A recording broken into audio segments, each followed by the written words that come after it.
Welcome to the Patriot Barbie podcast. This show is made possible by Spreely Media. Download the Freedom Hub app today and join the free speech movement. I want to thank the people and the companies that keep my show going. All my sponsors can be found on patriotbarbie.com on my shop page.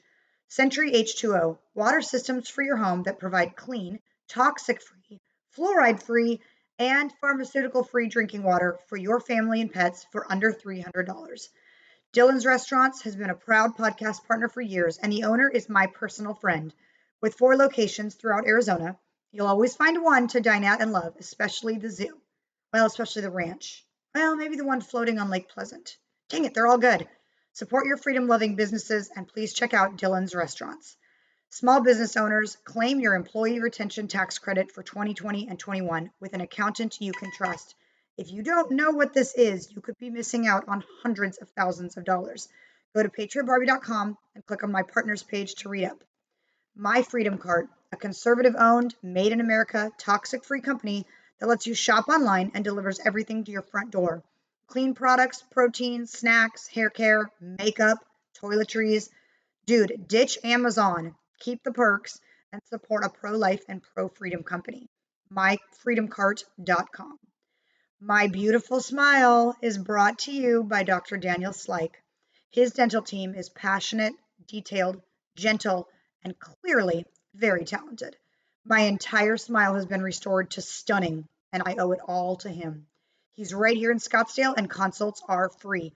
Go to patriotbarbie.com, look him up, and schedule your free consultation. You guys, once again, you can find all my partners, my makeup line, my Patriot wine, my merch company, and the Freedom Cart at patriotbarbie.com under the shop page. Now, are you ready to get started? Let's go. Welcome to the Patriot Barbie podcast. I'm your host, Lindsey Graham, author and conservative activist. I love Jesus. I love America. I'm a proud wife, mom of 3, and I'm having bold and witty conversations with America's patriots, the ones that cancel culture desperately want to blacklist. Trust me, I've been there. In 2020, I defied government lockdowns in Oregon, reopened my salon, and became an icon of freedom. I've been targeted by government and raging liberals every day since, and I refuse to back down. Patriots, I'm here to tell you, your values are worth fighting for. The Patriot Barbie podcast starts now. Hey guys, welcome to the Patriot Barbie podcast. It's Matt Rey. That's right. Instagram, Twitter, not TikTok. Did you get banned on TikTok? Oh no, I'm still on TikTok. You're still on TikTok, but it's not. It's Matt Rey. It's still Matt Rey. Matt that Rey. Sounds like a band name.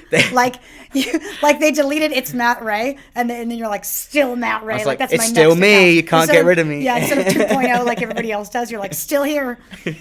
So Matt is going to tell us a really dramatic story. I'm not even going to preface what the story is. We're just going to say that he's part of the Gays Against Groomers movement, who I have shared many, many times on my social media. Haven't gotten Jamie on yet, though. And then you're also part of Trans Against Groomers. Yes. So I guess it's up to you where you want to start this journey and tell everyone why you're speaking out about your story, first of all. Okay, so first of all, I'm a 31-year-old trans man, and my situation's kind of unique because my mum was told while she was pregnant that she was having a boy. She was told through her entire pregnancy that, and babies actually start off in the womb as female. So when I came out biologically female, there was a bit of a shock there. Uh-huh. And I guess my mum thought she'd never hear anything about it again, but when I was 5 years old, I actually turned around to her because she'd taken me to a clothing store and she'd taken me to the girls' clothes, and I was thinking, why are you dressing me like that? You know, that's what felt weird for me. And I said, Mum, I think I'm a boy. And she laughed in my face, and rightly so, because when you're a little kid, you know, you think you're a unicorn. You think you're sometimes inanimate objects. Yeah. So she obviously had 5-year-old me and was thinking, don't be silly. And what year was this? This was like the 90s when this wasn't all a big thing, really. Yeah, it must have been about 95 or something like that. You were probably one of the first ever little kids where people were like, oh, transitioning. Okay. So why was your mom told she was having a boy, by the way? Well, why did they it was a huge mistake?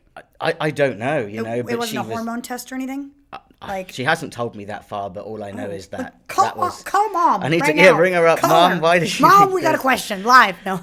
But yeah, like that's what she was told. So even she was shocked. I mean, she was originally going to call me Max. And then I came out and she was like, well, I guess you're Amy now, you know? Like, that's kind of how it was. How can we make this a girl name? Maxine. Yeah. But yeah, so I opened up to her and she shut me down, and rightly so, because affirming children is dangerous. But with my situation, as I grew up, it became a recurring issue and it led to a lot of depression. At what age? Like as a teenager? I think the depression started when I was around 14. Okay. And it started creeping into my schoolwork too. Where I kept approaching my mum, and you know her views changed a bit. She started being like, listen, before you go down this route, you're still young, like you could be a tomboy, you could even be a lesbian, you could be anything. But back then I wasn't even seeing people in a romantic light because I was so concerned with what was going on inside me. And so it wasn't sexual. It wasn't like I'm attracted to girls, so I must be a boy. It wasn't any of that. No. Like, it was more a case of, I guess looking back, it could have been classed as a tomboy, but when I was really young, I was playing football with the lads. I didn't get on with girls very well because I found them very chit-chatty and gossipy. And but I mean, this is the issue as well with all of this, because a lot of girls also feel like that when they're younger, and they are tomboys because of these things. I still feel like that. I don't like girls either. Like, they are chit-chatty and gossipy. I still don't like them. But like it got really intense for me, and by the age of 17, it was affecting my college work. So really were badly. you throughout this time from 14 to 17? Were you still asking your parents to were you asking them to transition, or were you just saying, I feel like this is wrong with me? What was like the call to action for your parents? The asking to transition didn't start till my very late teens, because I stumbled upon YouTube, and with the way things are now, it's very toxic, because the problem is with things like YouTube is you look for people you think you can relate to. But a lot of these people with big platforms, and this is even back then now, this is a long time ago, and even then the influence was strong. Every video I was seeing of other females who wanted to transition to male, they were all saying things like, this is my 3 months on T. Look at all these amazing changes I've had. Yeah. 6 months on T. 1 year on T. It's all butterflies. Yeah, and you roses. don't see the stuff that happens in between that. Yeah. It's not an accurate picture. Right. It's pretty much a lie. But yeah, like I said, my college work started to be really affected. I started dropping out of lessons because I was ashamed of who I was. I gained a lot of weight. I was quite miserable, so it was affecting me on the outside too, the way I was living. Yeah, everything. And so my mum and my dad as well, they'd been pretty great with me in a sense that even though they would shut down the whole trans thing, I was allowed to have my hair short. I was allowed to wear a football kit if I wanted to. Just being a tomboy. They let the tomboyness slide. Yeah. Yeah, they let me express myself, and I think that's very important as well, because looking back on the situation, whenever my mum would say the things she did, I thought she was the Wicked Witch of the West. I was like, what do you mean that at age 12 I can't be a boy? Do you know what I mean? Like, how dare you run my life, mother? How dare you? As long as you live in my house, you'll remain your biological gender. Yep. And the worst thing about that as well is these TRAs on YouTube and things, they push that kind of narrative too. If your parents don't do this, they are evil. You're probably going to end up dead if you don't do this. They don't love you for your true self. Yeah, I think a lot of the reasons why I was suicidal as a teenager was because I was being told that I should be because of all these things. So yeah, college started fluking, and I ended up dropping out because I tried to end my life. And when it came around to it, I was in the hospital room, and the doctor said, "What'd you do this for?" And I was like, because I feel trapped, like I feel like I'm a guy, and I don't know how to live with all of this, and I think my family are against me and all of this. And the doctor turned around and said, well, you're nearly old enough to go through the things, so why would you end your life when you're so close to being there? And that's when the suicidal stuff kind of ended, because I was like, I'm actually being really stupid by feeling this way, because there are ways around it, and there is much worse things in the world. And so I chose to pause transitioning until later in adulthood because I wanted to go back to college and I wanted to succeed. I had a really amazing teacher, bless him, he passed away. But even though my grades had lacked, I shouldn't have been able to get in college in the first place, but I did drama and stuff, and he saw my passion with that, and he was like, I know you can do this, I'm letting you back on the course. And I came out with flying colours second time, but I was self-identifying as Matt by that point. Okay. Still hadn't had any medicalisation. At age 26, I finally went ahead with my journey. So was it like the idea that you could just say you were a man that gave you that mental peace to not be suicidal or be like depressed, or because nothing really changed except that you're like, I'm just gonna proclaim this. Yeah, I think I just felt better with that, but at the same time I still felt like it wasn't enough. I wanted to then take the next step and the next step. But again, I blame a lot of it on these people on YouTube and things like that, because they don't tell you that you can love yourself. And I could, like you said, I had no medicalization, so technically I was just a tomboy back then. Still, I was wearing men's clothes, but I still so you're you can tell I love to get visual. Like, I'm there on your college campus. You probably still look like a female. Oh, I did, yeah. Don't have facial hair because you're not going through any hormonal, nothing. Yeah. So what was that like living as a female? And you know that people can probably tell, but you're like, call me sir. And they're like people like me who, I've spoken up so much about this, which I find this conversation lovely, by the way. Like, what was that like? Honestly, like, the way it felt, it actually helps me understand some of these people we're seeing now. So, when you see these like male to females and they ask if they pass, and a lot of the times, sometimes they don't, and people can see. Well, my own personal thing is, because I was identifying the way I wanted to, I kind of created an image in my own head that I immediately passed because I was living this way. Your feelings, the way you feel, can really cloud your judgment when it comes to whether you actually pass or not. Okay. And it's really helped me understand these people, and I kind of feel sorry for them in a way, because a lot of people are brainwashing themselves. That is what's happening. I've come to the point where I've realized no matter what you do, you can change your appearance, but you can never change your biological sex. I will always be a biological female, no matter how much testosterone I take, despite the surgery I've had. You cannot change it. Man, that's so powerful for people to hear, because so much of the movement, and I'm sure, do you get hate from the left? Do you get hate? I get so much hate. I can imagine, because you're speaking what's true, but they want literally people like me and clearly you to believe, no, I am a woman, or I am a man. It's like, but you're not. If you want to live your true self, go for it, but you cannot tell other people to embrace the lie.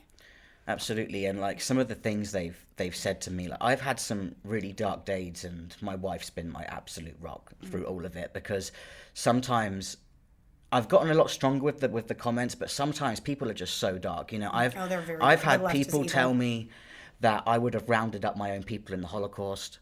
I get called transphobic all the time. One of the ones that really made me laugh, though, and I don't understand woke language, but I had it translated for me. Someone commented on one of my videos saying, nothing quite shows the advantage trans masks have over trans femmes more than this video. And I said to my friend who understands, I was like, what are they saying? Oh, because you look like a man, you can't speak for the trans community. Sorry, what? I thought the whole point of being trans... The more you look like the sex that you're trying to be, the less authority you have. Yes. The more you pass, the less you pass. So basically, unless you're a non-binary, you don't have a voice. Because, yes, absolutely. Like the one that was on Crayola with the beard and the long hair. And unless you look like you don't know what you are. Like Dylan Mulvaney, who says, I'm a girl, and you're like, you're in no way a girl. You have a red bow on, and that's about it. Oh my gosh, this is wild. They say the most horrible stuff, death threats. They want to burn down our houses. All of this just because... Not just me as well, everyone else doing this, we're speaking up to protect children. Yes. And that's what really gets me, because they are turning this into a political issue, which is absolute garbage. Since when was trying to protect children's innocence and them in general a political thing? Right. Yeah. Why is it far right that I don't want children to be mutilated? Yeah. So that's your whole platform is what, like, you were 26 when you did this. You Yes. were a grown adult. You had lived a whole life trying to figure out who you were. Yes. So what happened with when you were 26? How did you start the process of? So I started my transition in the UK. I still lived there at the time. And the way that works is you go to your GP. Now, What's it's the GP? Your general doctor, practitioner. sorry, yeah, Okay. general practitioner. Got it. So I don't go to the doctor. it's a kind of risky thing as well, because depending on who your GP is, their opinion's going to affect whether they send you on your way or not. And now they're being paid to affirm these things. Yes. Now, Whether it's real or not. yeah, so bear in any mind, I'm psychological- 31 now, so it was quite a few years ago that I started this. But even then, when I look back, I can see the red flags that were coming, the slippery slope, because I went to my GP and they sat me down and all I said was, I think I'm a boy. And they were just like, okay, I'm referring you to Tavistock.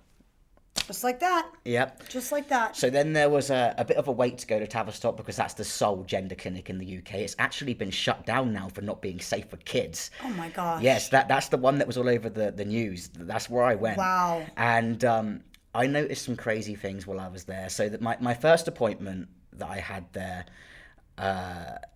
again, it was how do you feel? And you know how they say they give you therapy? That's not true. That's not Their idea of therapy is this. This is how the conversation goes. Tell me how you feel. Okay, well, I think I'm a guy. I felt like it my whole life. Okay, and do you know of the side effects you might get from tea? Yeah, I heard I might get a bit of acne. That's great. We're going to get you to live as a man for a year now, and then we're going to put you on hormones. Now, this is where they catch you as well. How are you supposed to actually live as the opposite gender without the medicalization? Right. Technically, it was just the same as I had been already. Yeah, you're like, I've already got 6 years under my belt. I'm good. Here's Yep. here's my application. Yeah. So I had another year of just living how I already was. So they weren't going to put you on anything. They just wanted you to go out and put a You hat have on to and live as a year. and say you're a man, and that's it. Yeah, after your first appointment, you have to live as that gender for a year first. But it's really inaccurate, because when I finally did start hormones, I had a lot of problems, because a lot of the side effects I was experiencing, I didn't even know about. So they didn't tell you. Nope. Acne is like... They told me that I'd get some acne. They told me I'd be 3 times more likely to have a heart attack, which is the same as a biological male. I've recently found out from the truthful therapist, Pamela Garfield, that you actually have an even higher chance of having a heart attack, because it does make your heart slightly bigger. So they tell 2 truths and a lie when they even go through this with you. Yeah. And the biggest side effects I was experiencing that I was really struggling with was the mood swings. They did not tell me how much of a powerful hormone testosterone is and what it can do to you. I had this moment where I didn't even know who I was for a second, because before I started medicalization, if I got upset about it, I would be close to tears. I'd get really like teary. But when I started tea, my blood was boiling. I was feeling anger I've never felt before. Like literally the difference between men and women. Isn't Yeah, that and funny? I'm quite a sensitive person, so I was really struggling with this. And my friends were going, Matt, why are you acting like this? You're getting so mad for no reason. And I was like, what's happening to me? What's happening Did to your me? friends know you were on? Yes, you were in they knew. medicalization? Okay. They knew. But I didn't get any help with that.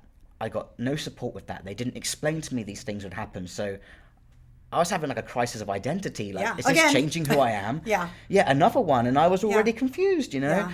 So that was really tough. And then by the next time I had an appointment, they didn't see me again for a while. So they kind of send you on your way, you know? So you tell them that you're raging inside, which is very dangerous, by the way. Yep. Someone who has a history of being confused, committing suicide, now Yep. saying, hey, this stuff is hurting me. And they're Yep. kind of like, pretty much. Yeah, pretty Okay. much brushed it Wow. off.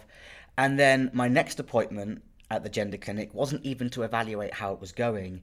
It was to get ready to sign me off for top surgery. And this is... Did you request it? Or was that like, hey, your next step in this process is this? It's the next step, yeah. And they pretty much just offer it to you. And I wanted it done at the time anyway, because, you know, I was where I'd been really overweight before, I had like very big breasts, and the testosterone as well. The issue with it is, they literally, it sounds really revolting, but my breasts weren't even breasts by the end of it. They were empty, saggy pockets because the testosterone had moved all the weight. So they were just drooping sacs. So I had to get them removed, technically. They were awful. So the testosterone was like shrinking your boobs, but right? leaving all the skin left behind. But leaving all of the... It was really disgusting. Like, I was so insecure all the time. And I was binding, and binders are so dangerous. I had open sores all over my chest. Like, I would be in so much pain and constantly from the binding. Well, and like your whole life, you can't, like, not that you would, because you had kind of breasts, take your shirt off. But like, if you're really living as a man, you take your shirt off and go swimming. But you're like, I'm just this mess of a thing. Yeah, and one of the saddest things about that is that was actually one of the things I was looking forward to. I was a lifeguard for quite a while, so I used to love swimming and things like that, and I always had to wear a top in the pool. And I was like, one day when I have my surgery, I'm not going to have to do it anymore. My surgery, in my opinion, like, I hated how it looked so much that I still want to wear a t-shirt when I go swimming now. Because my scars haven't healed properly. They're still quite chunky and red. I nearly lost one of my nipples during the surgery, and the excuse that they stuck back on just looks like a flat piece of skin that doesn't even look like a nipple.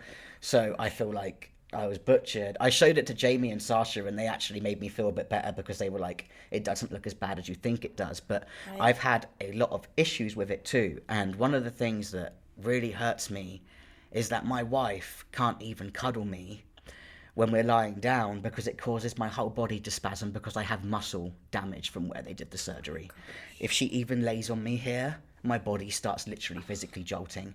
When I went to the airport to fly here, my chest flashed up on security cameras, and I got selected for a special search. Oh my gosh. So something's gone wrong. Yeah. Why am I flashing up red? And I mean, I got selected for 2 special searches, one at that moment and one when I went to board the plane. They treated me like a criminal. I had to take my top off, and then they saw my scars and went, oh, we're really sorry. Were you wearing a Gays Against Groomers shirt? No, I was not. I was like, I can think of one good reason why. Were you wearing a Trump shirt? Were you wearing a conservative flag? Like, anything? I didn't have anything like that on me at all. Wow. So something in my surgery obviously went seriously wrong. Is there any chance that there's something, like you see in... Left Behind? Yeah, literally, like, I'm like I've Grey's had people Anatomy, say like that. that's real medical, but did they leave a rag in there or something? Well, I don't know, but I know when they stitched me up, they used staples. So there could be one of them still lingering around in there. But I had all of those issues with that. And the other thing I really noticed at Tavistock was when I went to my first couple of appointments, it was just me and like one other person in the waiting room. By the appointment I went to for my last sign-up before top surgery, the waiting room was full of people, and what worried me the most was it was younger people with their parents. Now, I know in the UK you can't start medicalisation till 18, but they're definitely doing some kind of affirming care. Right. Or can they do it with parental consent, or no? Because I'm wondering if these parents there was are a going, rule about we that ages ago. agree. There was a rule about that, and the thing is, rules like, are changing every day. I don't think all of these parents are doing this to look progressive. I think some of them are genuinely trying to do what they believe is best for their child. And when you've got these therapists and the media and stuff saying things like, would you rather have a trans child or a dead child? My God. Yeah. That's what they're saying a lot. And that's why we're seeing this, because these parents clearly think, if I don't do this, my kid's going to kill themselves. And it's simply not true. The argument doesn't end there. You're actually more likely to kill yourself if you've been butchered. Yes, there have been studies done that it's a very high percentage more likely to kill yourself after a transition. Yeah, and like, here's the thing, like, I stopped taking testosterone nearly 3 months ago now because it was making me incredibly ill. And this is like quite a few years down the line. Yeah. Heart palpitations, like crazy, to the point where... Now that you're off of it, you're getting heart palpitations? I'm still getting them now, but Is your heart like trying to shrink again? I don't know, but like while I was on it, I was having the heart palpitations, and the acne got so bad to the point it was cystic and like so painful. So I came off the tea because I was worrying. And since I've come off it, I'm having even worse health issues. Like, I've been really ill since AmFest. I've had a few good days lately, but I've been vomiting a lot. I've been suffering from terrible migraines. The heart palpitations haven't stopped. I'm lethargic to the point I'm going to bed at really early times. My wife's been so worried about me, and she's been, especially where I'm in the US as well, and I'm still going through all my immigration and stuff. And so it's like, how do I help you? How do I help you kind of thing. And she's been so distraught over it. And then I feel terrible because she's doing all she can. So you're having severe medical issues on testosterone, but severe medical issues off of testosterone. Yeah, because whatever it's done to my body. Bound you to I'm at the like point, a need of medical. Yeah. The rest of your life. I'm at the point where it's like, can I even come off it? Do I have to find another way to go back on it without the injections, maybe the gel or something? Because clearly without it, I'm having even worse issues because I've been on it for so many years now that my body's like, help. It's like, it's like an addiction now, I'm sure. It's a lose-lose. It's a lose-lose. I'm screwed on it and the same way off it. And I'm quite scared. I'm going to be honest. I've been absolutely terrified with it. And then I see more of this stuff about the kids and I just want to cry because I'm having these issues as an adult. And they're hard to handle. Yeah. Imagine a 12-year-old. Yeah. 8-year-old. Yeah. When I see these like young detransitioners like Chloe Cole and what's happened to them, my heart just absolutely bleeds. Like every chance I get to tell her story, I do it because what she's been through, like if I feel like this, I can't imagine how she feels. Yeah. And the others. And they get silenced. There's adults out there doing this to kids, allowing their children. Yeah. Like you would never, every parent would say, I would never wish ill on my child. Yeah. I want the best for my child. I would give my life for my child. And yet to affirm an identity crisis at such an early age, it handicaps them. It does, and you've got absolute monsters, and I'll call her out, I don't care. Eli Ehrlich, who is putting children on puberty blockers without parental consent, and then they give her a place on Vice's panel.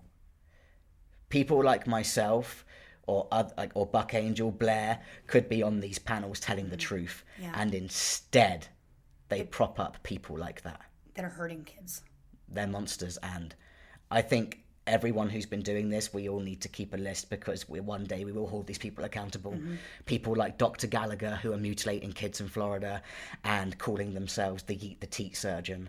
Like she. The what? Oh yeah, Dr. Gallagher in Florida. She calls herself the Yeet the Teat surgeon. She posts. The teat? She's on TikTok and she brags about mutilating minors. She even made a video saying she was lamenting that she doesn't get to do it even more.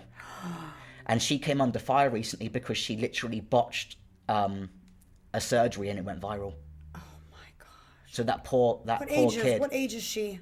Oh, she's doing it to youth like 12, 13. Oh my gosh. Yeah, and she's so proud of it. And the way I see it is, if I found out my surgeon was on TikTok, they would not be my surgeon for a start. Right. You're making a career out of my medical needs. There's or like no you're making a professionalism anymore. sham and a mockery of confused children. It's disgraceful. It's horrible. Like what happened to being professional? Yeah. Oh gosh, that's so. With everything that you've gone through and are currently going through, would you say like you could go back to 26? Would you do it or would you?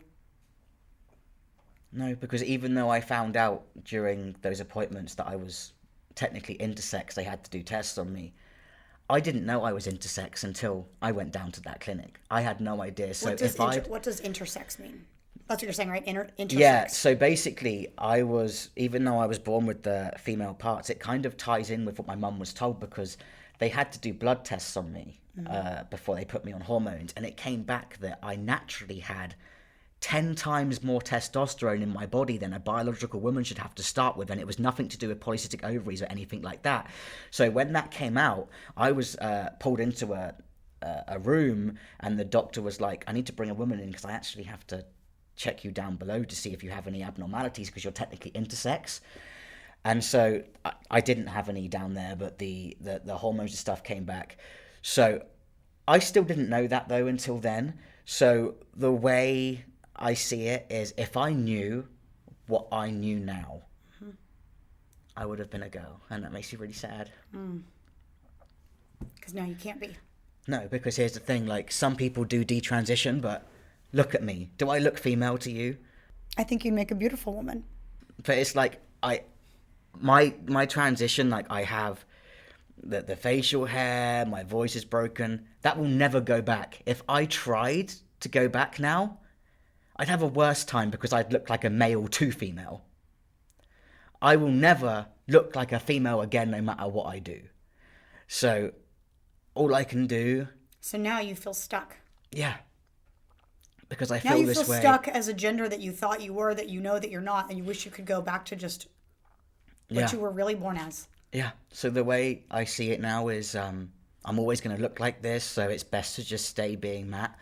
But I will use my voice every opportunity I get to stop others from doing this. Mm-hmm. Because the children, they are the future. And it really hurts me how much they're attacking them. From all angles. It's not just this. It's coming from everywhere. Mm-hmm. And society doesn't know what it means to protect kids anymore. Why do you think kids all of a sudden, out of nowhere, in mass, like a trend, suddenly believe that they're the wrong gender? Is it because of influencers? Is it like why? Like, I was a total tomboy. I bet you and I were the same. Mm-hmm. I was skitching off cars and rollerblades. Yeah. I fell. Are you okay? I'm fine. Leave me alone. Never did I think, oh, well, I really like guys. I like hanging out with the dudes. I belch. I'm a dude. Never. But now, one little ping of like, oh, you tend to like the color pink. You must be a girl. Where are they hearing this idea that, well, then you could just change your gender? It's coming from several places. It's social media. It's corporations like Disney pushing all this LGBTQ propaganda. It's the school system with their gender ideology. And you know what? The amount of parents who have reached out to me, some of the things I hear are absolute horror stories. This parent literally told me that both of her children came home from school one day and told her they were trans, and when she asked what that meant, they did not know. Oh my God. And they say this is not a trend. Yeah. And then you see videos, I don't know if you've seen it, but there was that teacher on TikTok who had the nerve to say that one of her students had felt safe enough to disclose their pronouns to her, and that when they'd done that, she then told the whole class, and then they gave theirs. Now, what that tells us is that kids like to be special, right? So she made this child special. Look how brave he is. He disclosed his pronouns, and then all the other kids are like, well, I have pronouns too. I have them too. Do you like me? Literally, that's how it is. And then they have the nerve then as well to create distrust between these children and their parents by saying they're not safe. Yeah. Yep. You can trust me more than you can trust your parents. And kids already are looking for an excuse to latch onto an adult figure that loves and appreciates them because, well, my parents do love and appreciate me because they're my parents. They have to. Mm-hmm. Your affection means more because you don't have to. It's pure evil, what I'm saying. You know, what happened to just learning math and English and things like that? What happened to just learning the history of your country? Why are we now forcing children to think about mature themes that they might not necessarily have even come to themselves? You know, like if someone's going to end up transgender, they're going to end up transgender. But if you are taking a room full of children and telling them all about these pronouns, all these different billions of genders they've created, the kids are sponges. Mm-hmm. They absorb things so quickly. And the even more terrifying aspect of it is, look at Gen Z, for example. They're already a very, pretty messed up generation. What are their kids going to be like? Yeah, no kidding. It's the movie Idiocracy. That's where we're heading. Yeah. Left is right, up is down. There's going to be, no procreation. No. Because, one of the biggest things that I tell people when they say, why are you speaking out against this? Why are you speaking out? And I go, let people live their truth. And I'm like, but their truth affects everyone else in the world. No, it doesn't. Well, yes, it does. Because let me tell you what. I have an 8-year-old boy. What if we've made it so acceptable for people to just now not say they're trans, just say, I am a woman. Well, You're not. You're trans. What if, when he's 25, he falls in love with this girl, he asks her to marry him, and they get married, and he says, hey, I want to have kids. And she goes, oh, yeah, I forgot to tell you I was born a boy. But the whole world has embraced me as a woman, and I've never needed to say I'm trans because I am a woman. It's in the dictionary now. You just affected my child's life in a horrible way. And this is the thing, like you're saying, like if you castrate this many people, it leads to depopulation because people aren't going to be having kids in the future. Yep. It's all an agenda, and people need to start realizing that, because a lot of these things actually tie into each other. And now we're going full conspiracy, right? Yeah. We're conspiracy theorists because we're literally seeing a trend of depopulation in how many different ways, and this is one of them. It is, because so many of the youth are being targeted. So many people are using pronouns now or identifying as this and that. And the more people you make fall into that trap, it's going to lead to a lot of people who can't have kids. It's already happening. Like, the couple that, I know you saw it, non-binary gave birth to hers, non-binary's baby using a donor. But I'm like, why do you need a donor? You're literally a female if you're giving birth. It's insane to me. Donated eggs, and I've had people go at me for my opinions on this, but the way I saw it is when I started transitioning, I gave up in that decision. Anything that would have come with being a woman, and having children is one of them. So when I see these trans men who have already gone through this medicalization and they decide to have a child, for one, that's not fair on your child. Why bring them into that? You know? And it's just so wrong as well, because then it's horrible to women, because they turn around and go, oh, men can have children too. No, they cannot. That is a biological female. It's a woman, yep. And that is why they are able to carry a child. Stop blurring the lines, be honest. Right. And the worst thing is these trans men refuse to even acknowledge that they have female parts, and that's why they're able to do this. Right. It would be a different story if they were truthful and go, men can't have babies. I'm a woman identifying as a man. Duh. Yeah, right? I mean, have you seen that new footage of that lecturer, and she's trying to teach about the womb and stuff, and then the students, like, they are a sign of how mentally ill society is, because what about the men that have children? No, they have, a woman has a uterus. He has a uterus too. Like, oh my God. It's really terrifying, and we're at the beginning of this. Like, 5 years down the line, this slippery slope we're already seeing, especially with youth detransitioners, because they're being affirmed at an age where they don't even know what they are. And I mean, puberty, for example, okay? That's a really tough time. It's a really tough time. And there was the study that came out from Cambridge University that since in between 2009 and 2019, there was a 1,000% increase in trans-identifying biological males and a 4,400% increase in trans-identifying biological females. Now, the reason why is what we've been talking about already. A lot of girls, when they're younger, they're tomboys. And then what do you go through puberty when you're a girl? Periods. A lot of girls don't want to have a period. You find out that you might have to carry a baby one day, and like, that's great when you're older, but when you're a child, you're like, oh, I don't want that. Yeah, that's gonna hurt. Well, being a, what is it, 12? I swear it's like 8 now that kids are starting periods. Yeah. Like, going through female puberty is horrible. I don't know what it's like for dudes. I mean, sounds like they have fun when they go through puberty. They always go up in their door. But, so now the trans movement, you've seen the pasta sauce thing.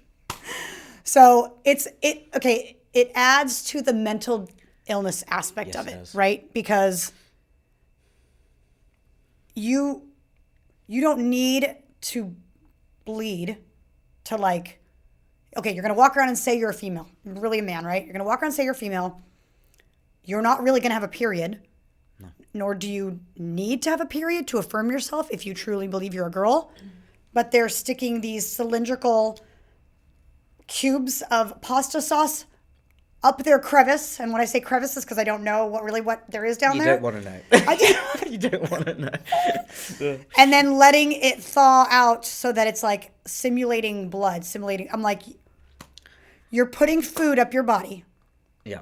If that's not a sign of mental illness, It is. and this is what they're doing after being affirmed, even.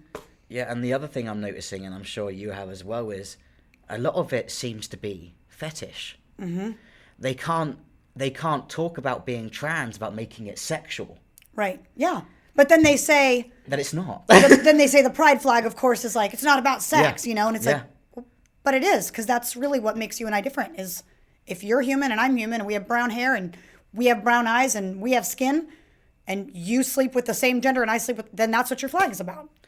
Yeah, absolutely. And like the other thing that gets me is like pride in general. Let's just look at that for a second. It's so sleazy. Like I love hearing you say this stuff. Gay pride used to be, originally they wanted to make it where they could just express that they could love who they wanted. Mm-hmm. Since when did that become gimp masks and public sex acts and dog chain things and on leashes and in front with of children? Children. Yep. It's absolutely Yep. horrific. And then they talk about how they want acceptance and things, and the more they pull these kind of sick stunts, they're going to cause the absolute opposite. Yeah. And it's really hurtful. Like, for example, our friend Carol, right side lesbian, she was one of the old school gays who fought for her rights. And you might have seen her video she made where she said, if I'd known that it would lead to drag shows, I wouldn't have done it. And that's heartbreaking. Yeah. That's where we're at. Yeah, but that's how gays against groomers is, that's the whole premise, is like the LGBTQ community is creating this stereotype for you guys, and you're not all like that. Yeah. I mean, we have got a gay person, a trans person sitting here saying, keep your fetishes at home. Your pride is not to be shoved in everybody's face. Like, this isn't me saying it, not the good little Christian girl, like conservative. It's the people that are getting labeled for this crap saying, hello, yeah, no, we don't approve. It's really horrible. And like, I had this chat with Buck Angel, and it got quite emotional because we both turned around to each other and said that when we started our transition all those years ago, and he's been trans longer than me, he's one of the biggest names in the trans movement. And we were saying that when we first transitioned all those years ago, we wanted to just live our lives, be ourselves, not getting anyone's way. But because of what this group of people are doing, what they're pushing, we now have to be very loud and say, look, I'm a biological female. Mm-hmm.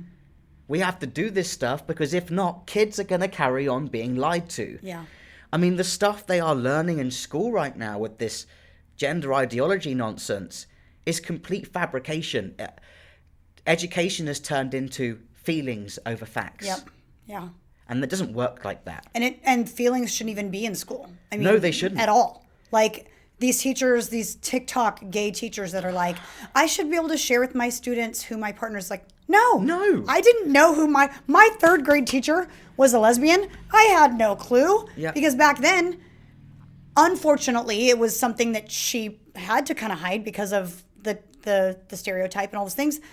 But she didn't need to talk about it. She was just Mrs. Moses. That's it. She was my teacher. Yeah, and I got in a little bit of a debate with someone on TikTok once because they said the most dumbest thing. They were like, well, my teacher told me that her husband plays golf. Is that bad? And I was like, since when was talking about sex with kids and gender ideology the same as your teacher telling you that her husband plays golf? That's, how can you even equate the two? Yes. It's very different. And I'm like I think I'm a level-headed person. If the issue is, well, this girl is married to a man, which is the traditional American family. So if she says my husband, she gets to talk about her life. So I should be able to say, well, my wife, because I'm a lesbian. Well, if it comes down to it, fine. She doesn't get to say that either. If the kids say, are you married? You say, that's my personal life. Yeah. Do you have kids? That's my personal life. Like, if it comes down to all of us having to say that information is not pertinent to your education, that statement should be literally cued. That information is not pertinent to your education. That's the way it should be all around. I don't care. Straight people, gay people, all of it. Absolutely. Because it isn't pertinent to their information. Yep. And then you've got these crazy people on TikTok. Like I saw some trans man commented that he had his gender affirmed by 3-year-olds. If you need a 3-year-old to validate you, you probably need to seek special help. If you're talking about your genitalia and which genitalia you wish you had had with 3-year-olds, there's something not... Yeah, you're probably a pedophile. Because little kids know the difference pretty early on. Okay, I've got a 3-year-old. My 6-year-old daughter knows that he has a boy pee-pee and I have a girl pee-pee. Yeah. So if the only difference between a man and a woman to 3-year-olds is that's what you're teaching them. Like, that's what you're talking to them about when you're trying to say, well, I'd rather be a woman. They're thinking, well, you've got a pee-pee. So you've got a boy pee-pee. It's disgusting. These kids don't even understand what gender really is at that age. And they've got these adults going, would you say that I'm a man? What? Yeah, no, I wouldn't. And that's the thing, too, is they're not stupid. They're like, I can tell what you are. What would your message be to kids who are gender confused and thinking about transitioning? My message to them would be, your parents need to be your number one confidant, because that's who should be dealing with this. You don't need some stranger telling you. Tell your parents how you feel and make it known that, like, expressing yourself isn't a bad thing, but no medicalization should be allowed until you're an adult, because you might not feel that way the whole time. You might reach the middle of your puberty and realize that you were just a lesbian or gay or, or just gender non-conforming, Yeah. Like, we've got amazing guys in our organization like Mario who wear heels, but he's still really manly. He takes things on like a trooper. He's incredible, You don't have to change your gender just because you're a girl and you like the color blue or like playing with a toy car. Right. Just learn to love yourself. You're perfect how you are. That's what I would say. And what would you say to parents who have a child that is just like you? I think I was born this way. I think I was supposed to be this way. What advice would you give them with that child? Explain to them what I was saying about the medicalization, like to wait, but just let them cut their hair. Let them explore with clothes if they want to. But just really get it through to them that there are risks with this. You can't simply pause your puberty. They just need to stay 10 steps ahead of the lies that are being told. And if you have a good relationship with your child, they're going to come to you anyway because you're their parent. Yeah.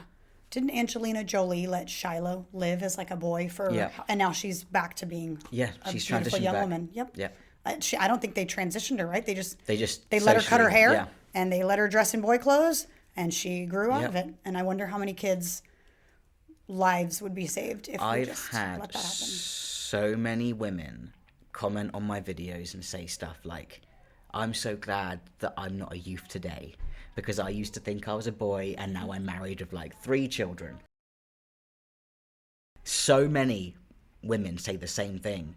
And it's because the tomboy thing is very real. Yes. It is. Yeah. Well, and yeah, I mean, I'm one of those. I honestly believe that if I would have lived in this time and I was a hard-headed little girl, I would have convinced my parents, I want to cut my hair off and I want to be a boy. And here's my new name.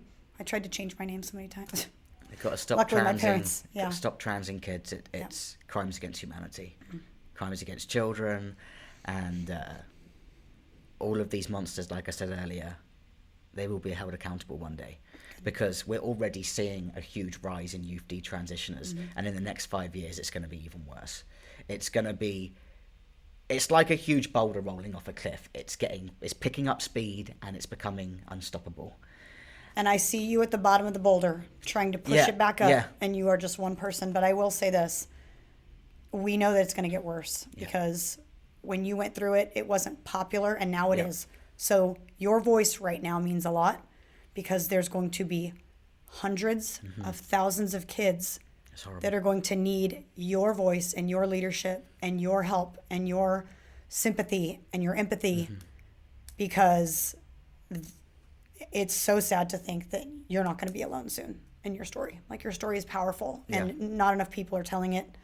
And yet in 5 to 10 years, I could probably do a podcast every week. Oh, you probably could. Detransitioned people. So. You're going to have a lot of people who are absolutely broken. I mean, for example, look at Shapeshifter. His interview with Blair White when he was like, I miss my penis. That broke my heart. So I worry about him. He's such a lovely, lovely guy, and he feels so betrayed by Big Pharma and Well, these people deceive little children. Yep. Like, you can trust me. I'm a doctor. I'm affirming how you feel. Yeah. I'm your best friend. I'm your confidant. And then you go and you ruin their life. Yeah. Like, I can't wait to see the public hanging. I know. It's all about the money. Yep. Like it really upsets me because, you know, the step used to be therapy. Well, now the therapists are paid to a firm. Yeah. So it's not honest anymore. It's, oh, you feel that way? I'm going to get $1 million for sending you off for this. That's how much they get paid. $1 million per surgery. So of course they're going to be sending them on their way. That's not even to count the lifetime of medicine Yep. that this person is now going to need because you've just solidified them as a client for the rest of their life. And medicine that's probably going to mess them up down the line. Yeah. I mean, the health issues I'm having, like, it just makes it so much more real for me about the kids.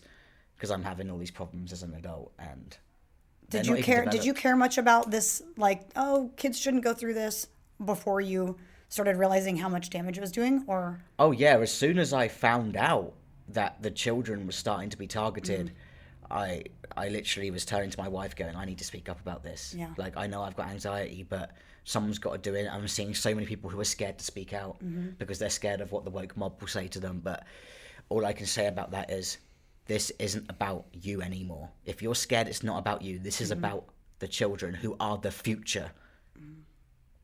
We need to protect them at all costs, even if we get hate for it. Yeah. The kids are more important. So tell me, what's this X Factor story that your wife keeps telling me about? Okay, so back in 2018, I auditioned for the X Factor, and before you get to the judges, you have 3 rounds with TV producers.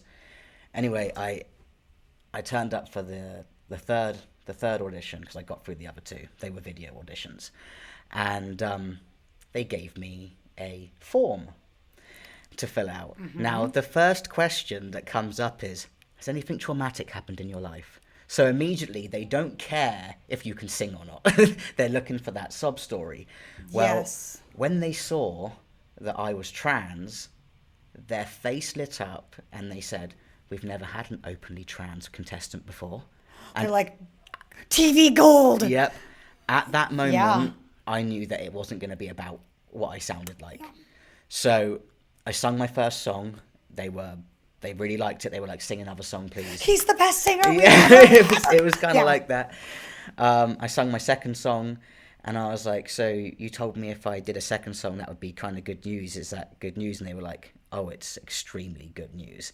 And I walked out of that room feeling really upset because I knew that they just knew that I was trans, You're a and circus they show. were going to use me to appeal to the LGBT community. Yep. And I dodged a bullet. I was very blessed because they actually cancelled the show that year to do a celebrity one instead. And I've never been so thankful. Interesting. Because I dread to think what they would have done with me. They probably Yeah. would have tried to pull me into this woke mob, Yep. have me as like some LGBT. Made you the spokesperson yeah. of all the, yeah. And that's just not me. Yeah. But God had X God had Factor is so different plans corrupt. for you because you're going to make a much bigger difference telling your story the way you're telling it. So saving more lives. Singing probably hasn't saved anyone's life. I mean, singing sounds great and everything, Yeah. but yeah, it doesn't do anything of that sort. Oh my So gosh, that's crazy. I'm just glad that never happened because I probably wouldn't be sat in this chair right now. You'd be too big for me. It's not even that. They would have brainwashed me. Patriot Barbie online. Oh, they would have brainwashed me so Yeah, bad. yeah. Oh my gosh. All right, what's your cheers to? I want to give a shout out to everyone who has been using their voice during these dark times and getting loud for the children, even though it comes with a lot of pushback. You're all so, so brave, and here's to 2023 being the year that we end all of this evil against children. Cheers. Cheers. That's a good one. And that includes you. Yeah. You warmed up really well. Well, thank you for sharing your story. Thank I you. appreciate it. Appreciate you for having me. Thanks for tuning in to the Patriot Barbie podcast. Follow me on Truth Social at The Patriot Barbie and Instagram at the.patriot.barbie. Subscribe, leave a review, and share this podcast with your friends.